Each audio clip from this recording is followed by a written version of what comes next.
Okay. Welcome back to Done with the Delta podcast. How are you, Jared? Another week in quarantine. This Quote, week was quote. crazy. Yeah, life is crazy right now. We keep spiking, we keep breaking records because Americans are trash.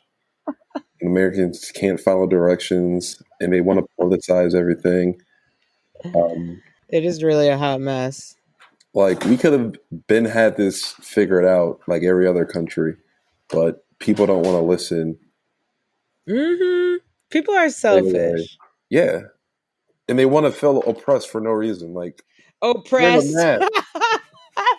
We could have had a summer, but no, it's middle of July, almost August, and there's no foreseeable end to this because people want to politicize everything and they want to effing argue over wearing a mask. No summer 2020. Now blame that on the government. I cannot even talk about the government. I will literally throw up. Yeah, but I guess that's hypocritical for me to say because that would be politicizing it. People need another stimulus fund or check. I feel like it's been a crazy week. Obviously Corona's just completely out of control. In like celebrity stuff, like I feel like we just need to do a pop culture roundup. But yeah, there's been a lot that's happened this week. There's been a lot that's happening. But let me first tell you about how my personal week went very quickly because I think you can draw it out. Let us know. I think you will get a kick out of this one. So on Monday, we heard from our venue about the big wedding date, which is supposed to be on October 3rd, that it's not happening because the venue cannot do the wedding unless we're in phase 4. And the governor said we're not entering phase 4 until there's a vaccine. So they were basically like, do you want a refund or do you want to pick a date next year? And we just were like, give us our money back. Phase 4, they said a vaccine probably won't be like once all the trials and things are done. That's probably not going to be until the end of 2020. Possibly, it could be even middle of 2021. Exactly. And let me tell you, I'm not getting the first round of the vaccine. I'm waiting for the second round. You might wait for the third or fourth round. F all that. I need to see what happens. So that was how the beginning of the week started. Then so all week we're trying to figure out like how we're going to communicate to everybody. Still need to send out an email. But then on Wednesday, my newly found husband decided he wanted to go play pickup basketball in the city of Lowell, which is the closest city to where we live, and he just loves to go there and just like pretend he's from Lowell. Because was he playing with randoms or? Yes, random people, coronavirus all up in the air probably. And he just loves to go there because Terrence came, he's not really used to living in the country where we live. He's from the city. So he likes to have access to outdoor courts where there are going to be people there. So he goes to play basketball. Every time he leaves to play basketball, I just remind him, I'm like, you are not young anymore as you think you are. And you shouldn't play with like high schoolers. Like if it's high schoolers, opt out. You're an old man now. You need to stretch. It's time for us to like move towards, and he referees, so whatever. So then I get a text. It's like 8:00, and I'm thinking like, okay, he must be almost done. Like the sun's about to go down, and he texts me. He's like, I need you to come to the driveway. It's an emergency. I think I injured myself. No jokes. This is serious. I'm like. Because he knew I was going to say something about playing basketball with children. And I don't even want to hear it. Just come out here. Yeah, he was like, don't start with the jokes. I seriously need your help. This is bad. I'm like, he's like, it's my right foot. I probably shouldn't even be driving. I'm like, well, then why are you driving? Like, you should have pulled, like, we should have met. Like, my brother could have come and drove the car home. He's like, no, I'm almost there. I'm about to pull in. Like, just come outside immediately. I'm like, here we go. So I go outside. This man, I don't even know how he drove. I can't. But cannot put any weight like on his foot, but he hasn't taken his shoe off because when you take it off, then it like it blows up, pops off. So he's like, I haven't taken my shoe off, but I can't put any weight on my foot, so I have to like we're hopping inside, hop, hop, hop. And then he gets upstairs and I like take his two shoes off and he's like, what do you think this is? Mind you, I have full disclosure, seen a torn Achilles because by some fucking stroke of luck, in my previous relationship, my ex tore his Achilles. So I remember what a torn Achilles looks like. So I look at the Achilles. So I look at the Achilles and I'm like, yeah, this shit is torn. Like, I'm not even a doctor and I could tell because you know how you can like pinch it or Oh whatever? yeah. Like there was not really like barely anything to pinch. It was just like, Oh, it was just skin.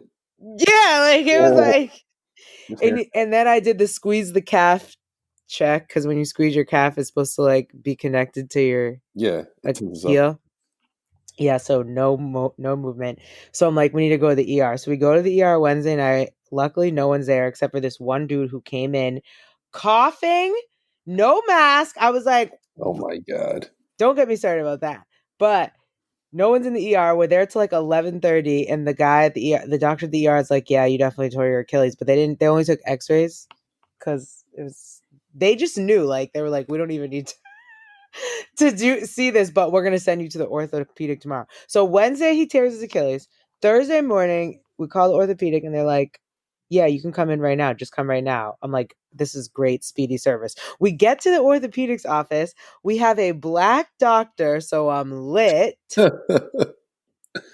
And he's like asking him all these questions. He's like, yeah, man, I was just playing basketball. Oh, we should add that there was no jump. Like he was fully on the ground.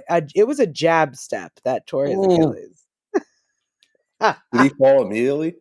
He said he jab stepped and he like heard something go pop and he like looked at the person guarding him and he was like, did you hear that? And the guy was like, yeah, what was that? And then he just like sat down and he was like, and I was sitting there and I could like, he was like, it was almost like it felt like my heel was just like sliding up my leg. Oh, that sounds. Oh. So he was like, so we get to, and the doctor's like, yeah, I do surgeries on Fridays. You want to come in tomorrow? I have an opening at 1 p.m. We're like, sign us up. So So he we got had this. surgery on it? Yeah, he had surgery on Friday. Oh my god. Did they put him? They obviously put him out?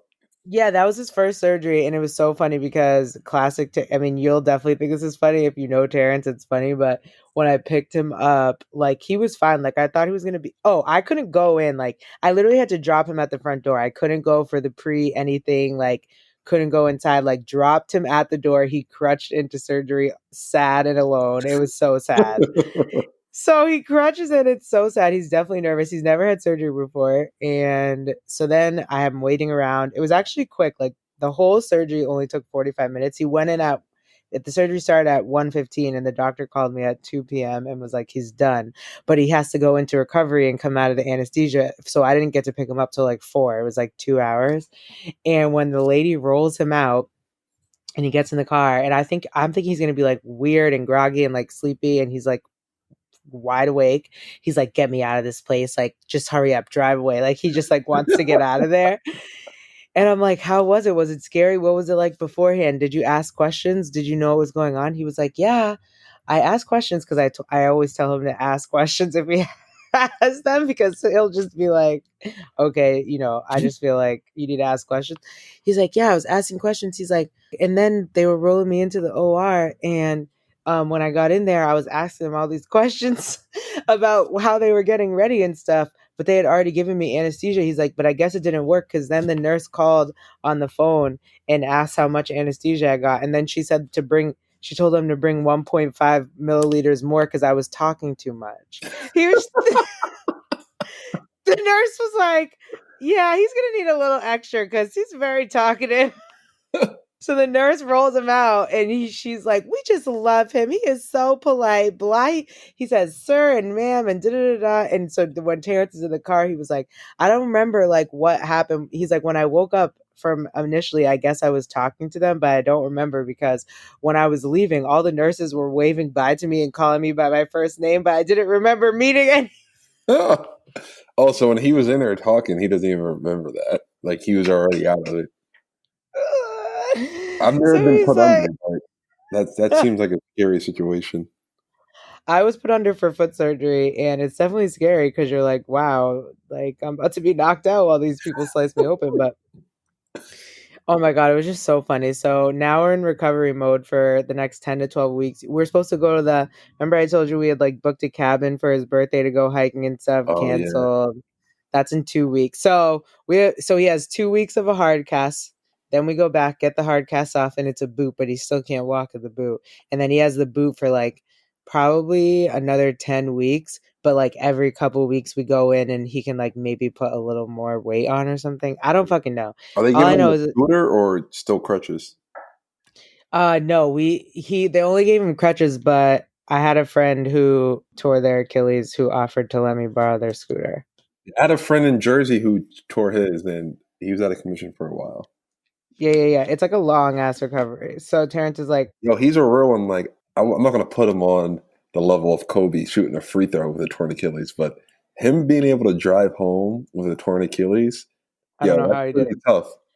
It's not like around the corner. Like he was in Lowell. Like that's He like, got like 20 minutes, huh?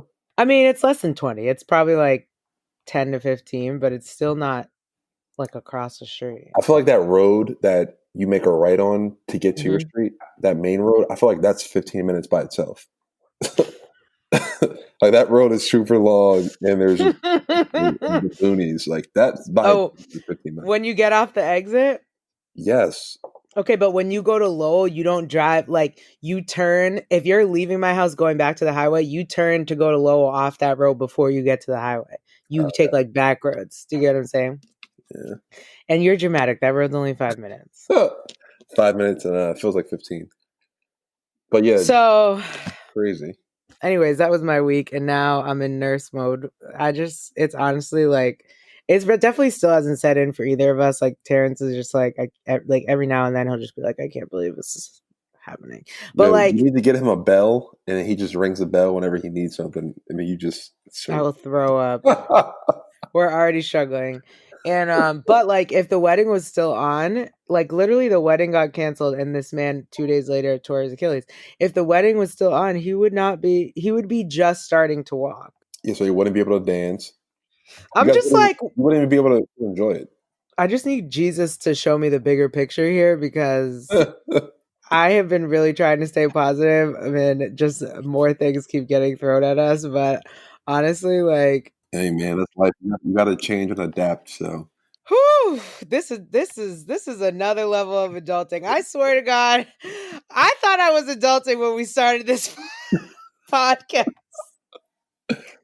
but life keeps giving you more reasons. Like, but we have reached another threshold of yeah, adulting. So, anyways, that's how my crazy week went, and obviously, crazy shit was happening. Like, yeah, there were so many things that happened. Like, okay, Naya Rivera passed away. R.I.P. This woman literally saved her child. And I never watched Glee, but I no didn't know who lie, she was, honestly. I knew her from Big Sean. Yeah, so were they engaged or were they just dating? They were like seriously dating right before he dated Ariana Grande. So who did he propose to? Because he proposed to somebody and then they broke up. I think it was Or her. maybe that was her. I don't know. I don't really know celebrity fucking news like that. Yeah, So but you when I could be first heard the right. name, I didn't know who she was, and then I heard Glee, and then after I heard Glee, I heard Big Sean. I was like, oh, okay. Now, I knew her name from Big Sean, not from Glee. So I knew her like when I heard she was dating Big Sean, and then someone told me about Glee. I was like, oh, I never watched Glee, but I watched a bunch of Glee is like trending on fucking Netflix right now. But I watched a bunch of clips of her in Glee, and I watched this montage of her. I meant to send it to you, but it was like all the stuff she's been in her whole life because she was like a child actor. She was in like all these old time black shows like she was in Family Matters, supposedly. yeah, Family Man. Yeah, I was about to say Good Times, but she was also like in Even Stevens for an episode and like all these shows that you've probably seen and you're like, "Oh, I remember this," but you don't you like don't you think didn't that connect that it person? was Yeah, her cuz she was a kid, yeah. So you're like, "Oh shit, she's really been in the business for a while." But that was so sad, yo. Like that's just so fucking sad. yeah. So I mean, for the people who don't know, she took her son. Was it her son or her daughter? Her son. Her son is like 4 years old. Took him on a boat ride in some lake in California. They were in the water swimming, and then the boat came back to shore with just the son on it. So then It didn't come back to shore. The boat was supposed to be returned at a certain time, and it wasn't returned. also they just found. Oh yeah, they went to look for him, and So they went out looking for it, and they saw the son on the boat. But what I read was that when they were swimming, I mean, the son had a life jacket on, she didn't. But when they were swimming, the boat started to get taken away with the current, so she was like swimming back to it. Yeah. But it took so much energy out, and by the time she got there, she could only like get her son on the boat. Like, I'm happy that was able to happen. Like, she had enough energy to put him on the boat versus them both drowning. She had to know, like, she knew when she threw him up there that she had no energy and that she was about to drown. Like, imagine just accepting you're about to fucking drown. That's scary. Do you get what I'm saying? Yeah, no, that's like, scary to think of. And you know what's so crazy is that last weekend, the weekend before this happened, I went to my friend's lake house, and at their lake, there's like this little. I meant to ask you where you were at because that looked super poppin'. And I'm like, yeah, it was lit. We go every year. It's like my best friend, so it was Allie. So at their lake, they have an island. There's like their dock, and then there's like a little island that like sometimes we like take the paddleboard or like the fucking kayak to. But you can also swim it. Like, it's close enough to swim. It's probably like a quarter of a mile one way. It's a far fucking swim. that sounds like a far swim. But when you swim it, like when you do swim it, you have people next to you taking the kayaks, like at like spotting you basically. Yeah, to make sure you're good. So we did that, except I didn't swim there because I was like, I'm not crazy. I know I haven't worked out in 3 months. Like, I'm not fucking swimming over there. But so I was in the kayak on the way there with Terrence, but Allie and her brother were swimming it, and they made it look so easy. Not so easy. Like, I could tell they were tired, but they made it. And then they were like, yeah, we're going to swim back. So in my head, I'm like, all right, they're about to do this shit round trip. I thought they were going to switch with somebody on a boat or whatever. And then, but no, they were doing it round trip. So I'm like, if they can do a round trip, like I could do it. I could do it one way. That's what I thought to myself, Jared. Yo, and you know what bugs me out about Naya Herrera is like, when I was swimming back from that island to the lake, and I had spotters next to me, like I had Terrence in a boat and my cousin like boating. So when I did get tired, I could grab onto the boat and rest, and then I would start swimming again. Yeah. If they weren't out there, I would have fucking drowned. Like, that shit was so tiring, and the current is taking you an opposite way than when you're swimming. Yeah, you gotta swim against it. More energy. Yeah, so I put my head down and I'm swimming. I'm like, all right, just swim. Like, in my head, I'm like, swim for 20 seconds. Like, do 20 strokes. And so get you nowhere, basically. Yo, I sit up from I come up out of water and I'm like, I didn't fucking go anywhere. So like, not only am I physically dying, but mentally that shit is crazy. And so when I heard that she drowned, I was like, yo, I believe that shit because I consider myself to be a good swimmer. I've been swimming my whole fucking life.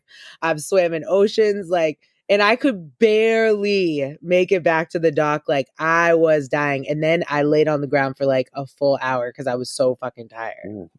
Get your energy back, your breath back.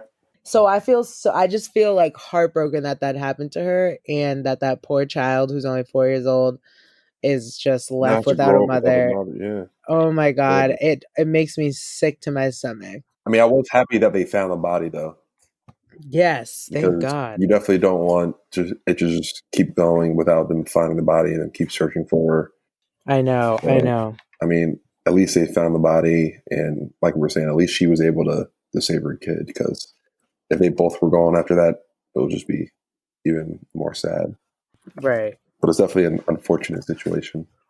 So sad. Also, did you see my girl Tamar Braxton? Yeah. That happened, this morning? I think I woke up to it, or was that yesterday morning? I think it was yesterday morning. But still, also, it's not even trending. She's not even trending anymore today. It trended for like a couple hours. That's why I'm like, people do not care about Black women. I swear to God, they do. No, it's not even that. It's just like people are just so desensitized to suicide, and like even with like mass shootings. Like I vividly remember one of the mass shootings happening, and people, like, it was like all over the news for like maybe 3 days, 4 days, a week at tops, and then you just forget about it.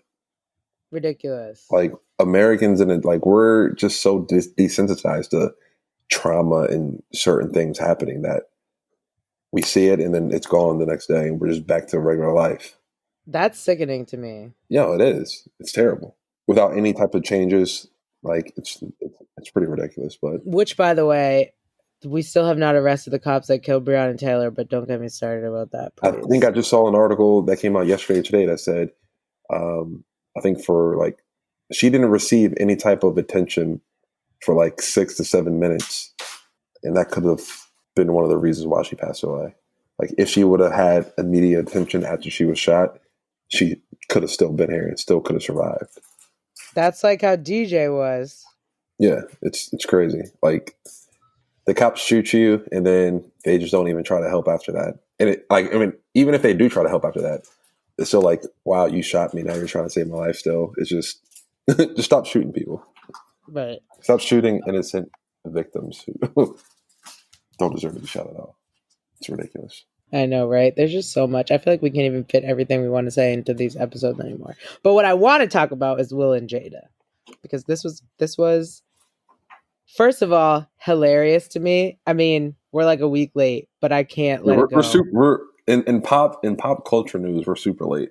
We're a week late. We're a full week late, but we had already recorded before the Jada shit popped off. So we have to address this because this is some of the funniest shit I have ever seen in a long time. Well, you got to preface the conversation with what happened and what went on. Okay, so for the people who don't. For those who don't know, Will Smith and Jada Pinkett Smith are married. They hopefully you know that part. I mean, I guess for a while now have been rumors or confirmation or whatever that Will and Jada have like an open relationship, but that is like also being debated on Twitter. So there's that piece. Yeah. Nobody really knows, but it's also not our business. The point here is the point here is at some point in their relationship, Jada started an entanglement. An entanglement with August Alsina. We'll call it a relationship for people who don't. We'll call it a relationship with August Alsina, who is an R&B singer who hasn't really done much in the past couple of years, but mostly because he's been going through a lot of like personal shit and like mental health, and he popped off really quick, I feel like, and fast, and then he kind of started to have some struggles, but you know, so he became friends with Will and Jada. They were helping him through all this stuff allegedly, and then her and August started a relationship, which was like public. Like there's photo evidence of them being. Yeah, they're on the red carpet together, and she's like, grabbing his chest and whatnot. I'm like, oh yeah, they were fully in a relationship. So August has put out some new music and decided to resurface into the world. At least that's what it feels like to me. This was like 2 years prior.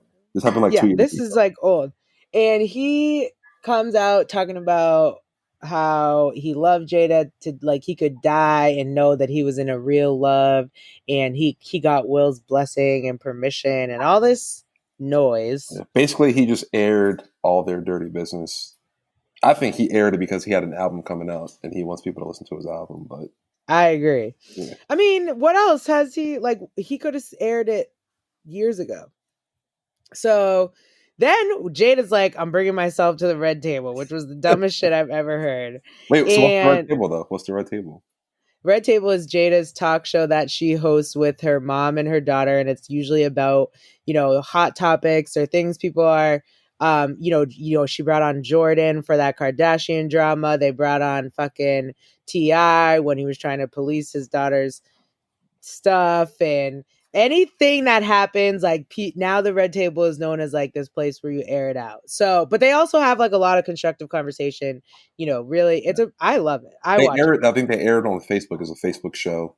Yeah, it's a Facebook show. So it's usually like an hour long, right? Yes. So it's usually at least 30 minutes minimum, right? So these two come on here. Will and Jada come to the Red Table on some 12-minute episode. And immediately when I opened it and I seen the minutes, I was like, there's no way we're unraveling all this in 12 minutes. It's no way. When T.I. and Tiny came on there to talk about T.I. saying that he asked the OBGYN about his daughter's fucking shit. Hyman?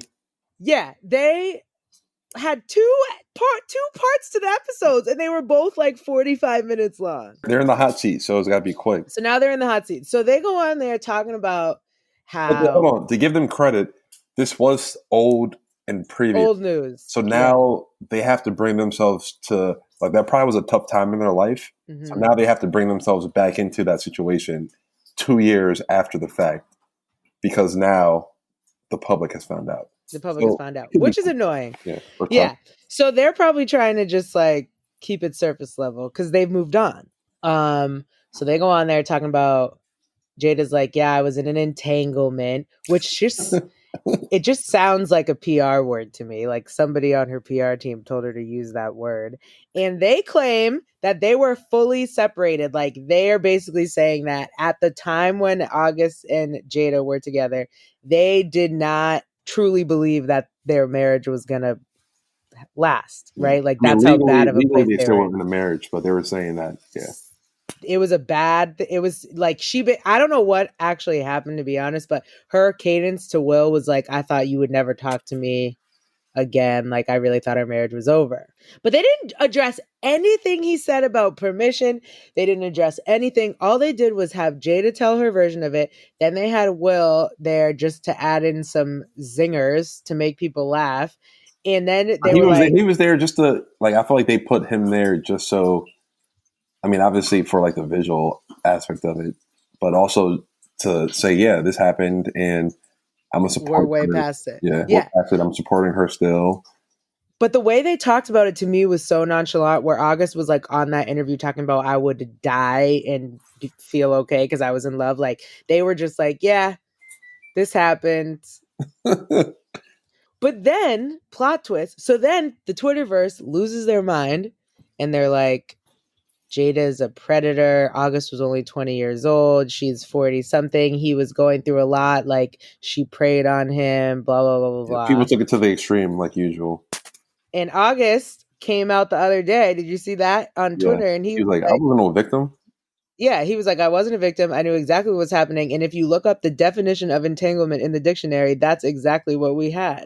So obviously, I looked up the definition of entanglement in the dictionary because I think we all know like the definition of it. But like, if you break it down to black and white, which is a complicated or compromising relationship or situation, like exactly what that's exactly what it was. So how do you feel about this whole situation?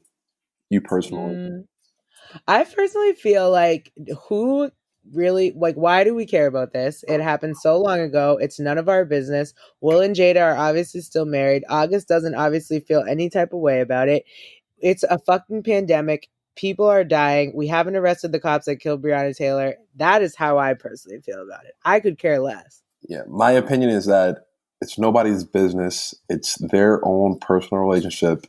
They're married. They can do whatever they want. If they want to have and be into a faithful relationship, just them two, that's fine. If they want to have an open relationship, if they want to be swingers, they can do whatever they want. It's their relationship. And that's totally fine. My problem is August Alsina making this public because even if he actually feels like he was in love and he thought he was going to be in a relationship, I think that he's the fool for actually falling in love with a married woman and thinking that they would be able to have a relationship after that.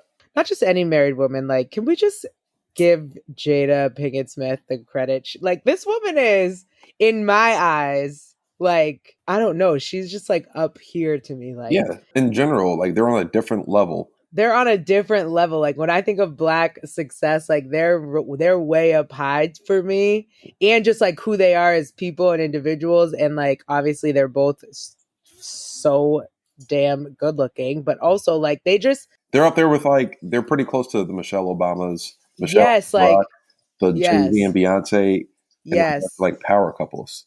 Yeah, to me it's like Michelle and Barack, J and B, Will and Jada. Yeah. Like what they do in their relationship, whatever they agree to, that's nobody's business. And honestly, I don't think they even needed to address anything that went on. And they didn't even need to bring themselves to the red table because, again, it's nobody's business. I know. That's why I think it was just a PR stunt. In regards to, and for who? A PR stunt for them, PR stunt for them, or a PR stunt for August? the whole thing was a PR stunt. August started it by doing it to promote his album, but Will and Jada, you know, they had to come to the red table because then nobody would watch the red table because they would be like, "Oh, you want to bring everyone else but not yourself." Like Okay. they really were didn't have a choice. Like, do you Yeah. get what I'm saying? Yeah. No, that makes 1,000%. Yeah. I mean, that makes Even as a viewer of the red table, and I like truly believe I agree with you, they don't have to say anything to us. And I would still watch the red table even if they didn't come on it. But for a second, I did think to myself, like, she always trying to air some business out on the red table, but like it would be hypocritical if she didn't say something about this on the red table. that's very true. I definitely thought we were going to have differing opinions on this. I definitely thought you were going to think that he was preyed on and a victim. I don't What? know why I thought that. I just thought you would. And I'm like, bro, he's a grown man. And if he has a chance to be with Jada Pinkett Smith, Take it. any grown man was going to do that, no matter what their mental state is.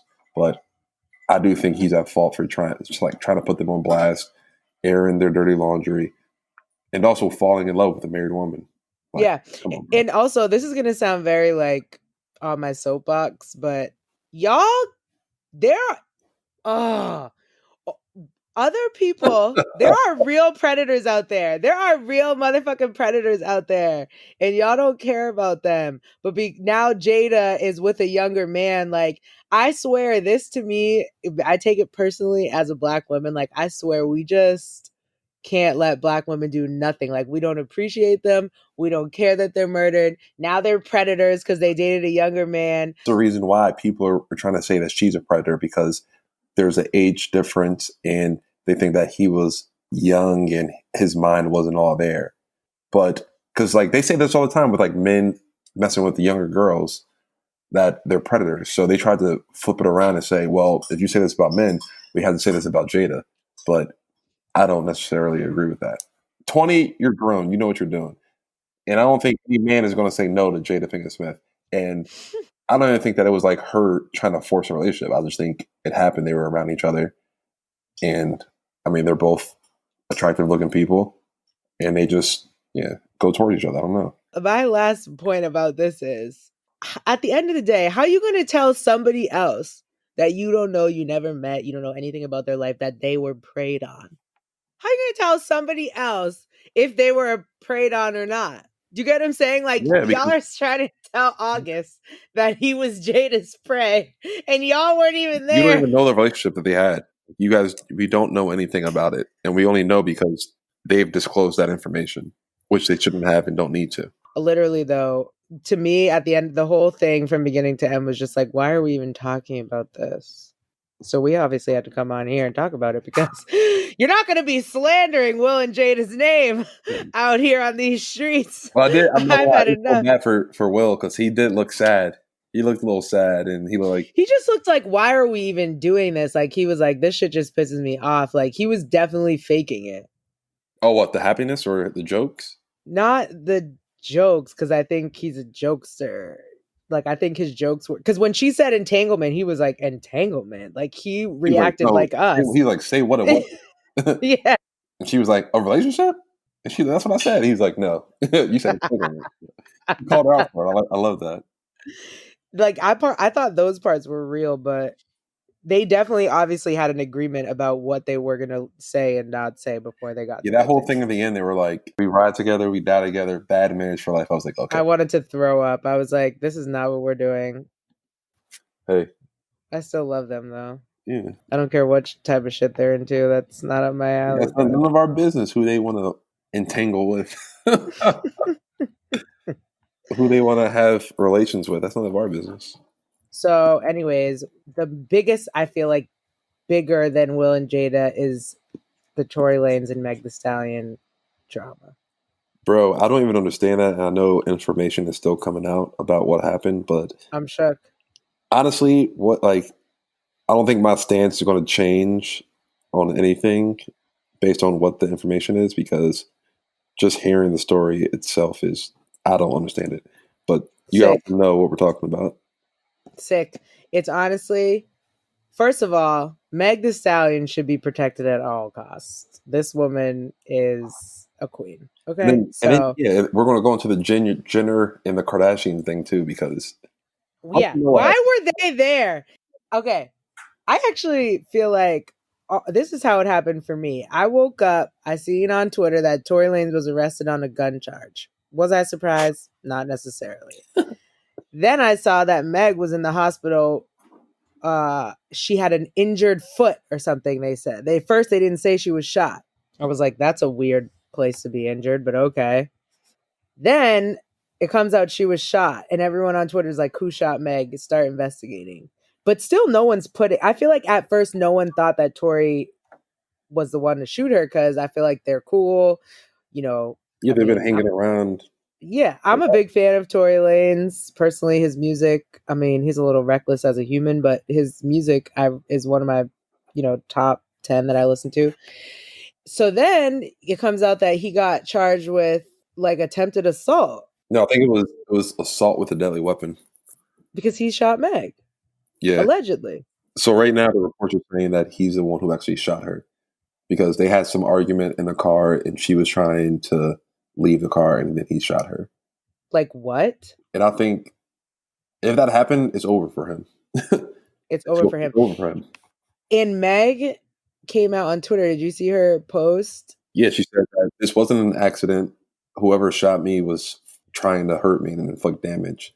And then she also said that because there was a lot of jokes that were happening with this, which yes, yeah, I didn't understand why we were joking about her being shot and him doing it, and the fact that he's 5'3" and he's tiny.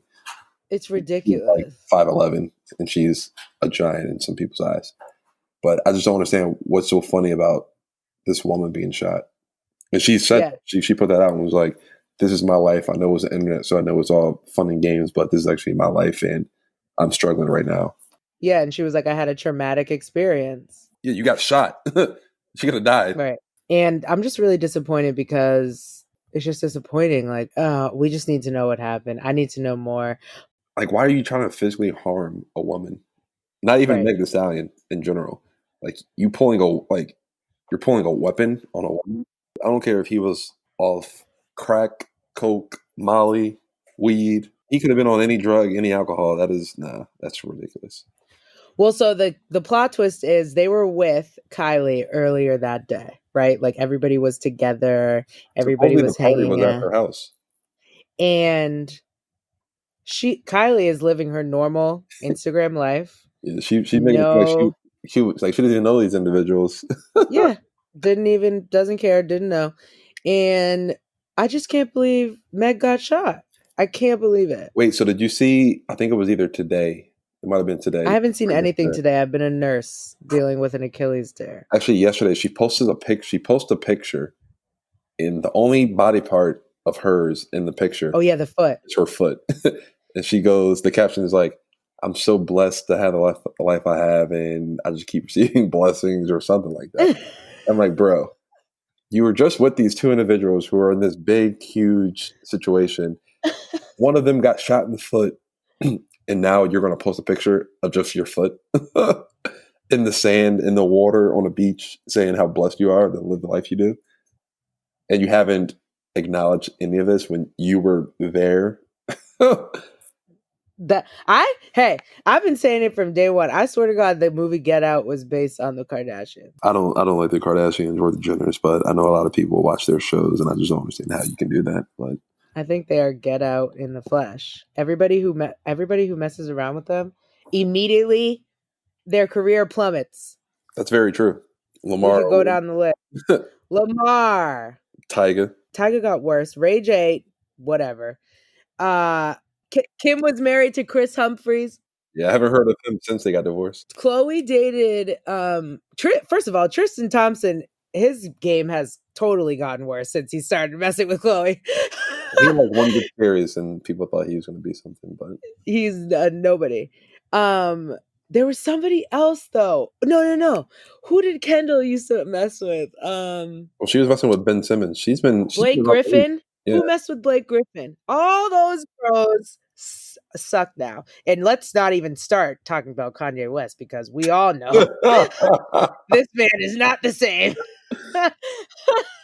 So Kanye's a little tapped. I'm just saying, there's a pattern here. There is a pattern. I'm not gonna lie. I'm no conspiracy theorist, but all I have to say is I hope Meg gets better. Tori, RIP to your career. Yeah, it's a wrap for him if that's true. It's a wrap, and I'm shook because the album he just put out was so good, and I really should cancel him. But don't be selective on who you cancel. I know I'm being a selective canceler. Same energy. I know. I knew you were gonna say that to me. Keep that same energy. I know. Anyways, all right. I feel like that was a pretty good weekly roundup there. I needed to. Yeah, there was a lot going on. Yeah, I needed to just hash that out with somebody. Yeah, and we're still in quarantine, and COVID numbers are going crazy. So right. Very exciting though. Today we are finally getting back to which we've got on hiatus, but we have a millennial making moves today. yeah, So, there's been a while since we've actually done one. Well, we have a lot of new listeners, so can you re-explain our millennial making moves segment? So the millennial making moves that we started in the beginning of this podcast was we would go figure out a person or a brand who's a millennial and is actually doing good things for the community, good things for themselves, and we give them some exposure on this pod. And we just give a quick rundown on who they are, what they actually do, their brand, and we promote them. So Yeah. if you're a new listener, if you run something, if you have friends who are doing things outside of just the 9 to 5, an entrepreneur, let us know. We'll definitely give them a shout out on pod. For sure. Yeah, I'm excited to get back to millennials making moves. And our millennial making move today is for our DC DMV area listeners. I know we have quite a few. So the millennial making move is Up and Down Smoke Shop, which is a Black owned business located on H Street Northeast in DC, 508 H Street. At Up and Down, they will provide you with many different gifting options as well as high quality CBD product. So yeah, at Up and Down, they're dedicated and they're passionate about providing the highest quality product with excellent service, and it's at a competitive price. You guys definitely should go in there. You definitely be greeted with a warm smile and great service. If you are interested if you're in the DC area, make sure you follow them on Instagram at Up the letter N Down DC. Definitely check them out if you are interested in anything CBD related. They will hook you up. If I was in DC, I would be checking them out. I'm gonna have to go through next time I'm there. In DC, isn't weed legal now? Yes, I believe. Yeah, it is recreational. So they probably got a little bit of THC that they can hook you up with. Yeah, so on their IG page, which Jared said is at Up and Down DC, they also have their website on there, so you can go check out their website and just get to know them, stop by, all that good stuff. So thank you to Up and Down DC for being our millennial making move this week. And, Jared, if you just want to stop by and pay us a visit, we're going to be nursing Terrence back to health for the next 10 to 12 weeks or foreseeable future. Oh no, I'm definitely up to seeing you sometimes. I think we say this at the end of every podcast. I'm like, Jared, come over, and you're like, okay. And then every week we just keep saying it over and over. We'll figure it out. You're busier than me. Oh man, you're lucky I didn't expose you and tell the listeners you bought a Mercedes. Well, you just did. You have to tell us about that next week. How about that? That's how I got you. Yeah, let me get a week with it. Let me get a week with her. Let me know if I. Why is he laughing? What is Emily saying? Tell me. Emily gave me the craziest look. I said a week with her. She turned around. Her head snapped around. Oh my God, we gotta get off this thing.